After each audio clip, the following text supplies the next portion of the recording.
Hey guys, welcome to a Sir Goosebumps video. Today's story is from the No Sleep subreddit. There's a house in the woods in Germany, and it's wrong. I'm Blue, I'm a biology researcher and I travel a lot for work. In traveling I've met people and they always have stories. Some of the stories are weird, I'm making an effort to post some of them. The last story I posted is here, and today I'm going to try and make it a little more brief. This is about a house in the woods. The house is in Germany. It's an old two-storied, half-timbered house out past the pastures of the edges of the nearest town. You can make the drive quick enough if there were roads that way, but as it is, the walk takes about an hour or so. It's isolated but not completely inaccessible. The woman who told me this story had read Jackson. Silently, steadily, she joked. The house was always so silent, maybe impossibly quiet. It was relaxing in a way. No matter how loud the world was outside, the house was quiet as the grave. Her grandfather had grown up in that house. He was a hard man, stern and exacting, and he forbade her from ever going upstairs. He was quiet too. She never saw him go upstairs either. He spent most of his time during her visits tending to the grounds, his own tiny kingdom, a bulwark against the encroaching woods. It was his pride and joy, and she was always welcome to walk around in the grounds and enjoy the sights. A small maze of hedges, an empty sheep pen, and a stone fairy fountain that was always running. She wasn't allowed in the woods either, but she caught glimpses of wild animals there, which did not help curb her curiosity. Her grandfather was a constant presence there, moving from room to room, turning out lights in the rooms he left, so that the house was only ever bright where she or her grandfather were. The rest of the place was dark. Her grandfather, as I say, was a hard man. He required chores while she was there, but he was never cruel with her and gave her plenty of time to enjoy herself, even while he kept toiling on. The grounds, in spite of everything, were immaculate. There were times late at night she thought about going upstairs. It might be possible to sneak up there without waking her grandfather, provided she made absolutely no noise. She'd just take a short look around and come back down. She snuck out of bed several times, but something always stopped her at the foot of the stairs. Maybe it was the look she imagined her grandfather's face. Anger? Disappointment? Maybe it was fear of what her parents would do if they found out she disobeyed. Either way, she never went upstairs. It was too dark up there anyway. But her grandfather got older.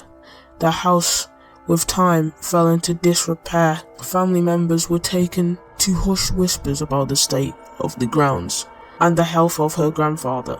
Inexplicably, no one in the family wanted the house. That discussion wasn't even worth having. The grounds were going to rot, but her grandfather needed to be moved somewhere he could be cared for. And so one summer day, her family visited her grandfather in the house one last time. She never forgot how he looked that day. When she had been younger, he was sturdy, steady. Now he was thin, serve, and cranky, of course. He had lived in there his whole life. His wife died in that house, and his gorgeous grounds, or what was left of them, still held back the ever-creeping woods. This house would be swallowed by them without him there. She was curious though. She'd always been forbidden from going upstairs, and this was the last time she'd be here. So it was that as her grandfather was gathering things, she found herself walking, stepping carefully up the creaking wooden stairs towards the second floor. She was hardly looking where she was going. She made it to the second floor. There was a clatter at the foot of the stairs. She looked back. Her grandfather was there. He had dropped one of his boxes on the floor. He didn't seem to notice. He seemed unable to say anything, but his eyes were wide, glued to hers. All the anger was gone. He gestured, pleading for her to come down the stairs. She looked up one last time. To her surprise, she could actually see what was up there, at the top of the stairs. There wasn't another floor, as she always assumed. There were more stairs. Stairs that led beyond where the second floor of the house should have ended. She told me there was also short of pressure, like that feeling that you get when your ears popped. Them stairs breathed.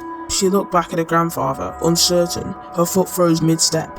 It was so inviting. It was a mystery, something new to explore. Her grandfather shook his head slightly, looking stricken. She found herself coming back slowly, sadly. He embraced her at the bottom of the stairs, then he backed out of the house, arms around her, never taking his eyes off what had been the second floor. He left the box where it had fallen. After that, they all left carrying the boxes that her grandfather carried out. She remembers looking at half Timber's house, and decidedly 2 stories. The fairy fountain wasn't running anymore. The air above the roof shimmered slightly, and the house was as quiet as ever. She stopped looking. Her grandfather died shortly after. The presence in the house afterward, in the presence of the family, not alone in the woods. She misses him dearly, and she misses gardening with him on those quiet grounds. But she never missed that house again.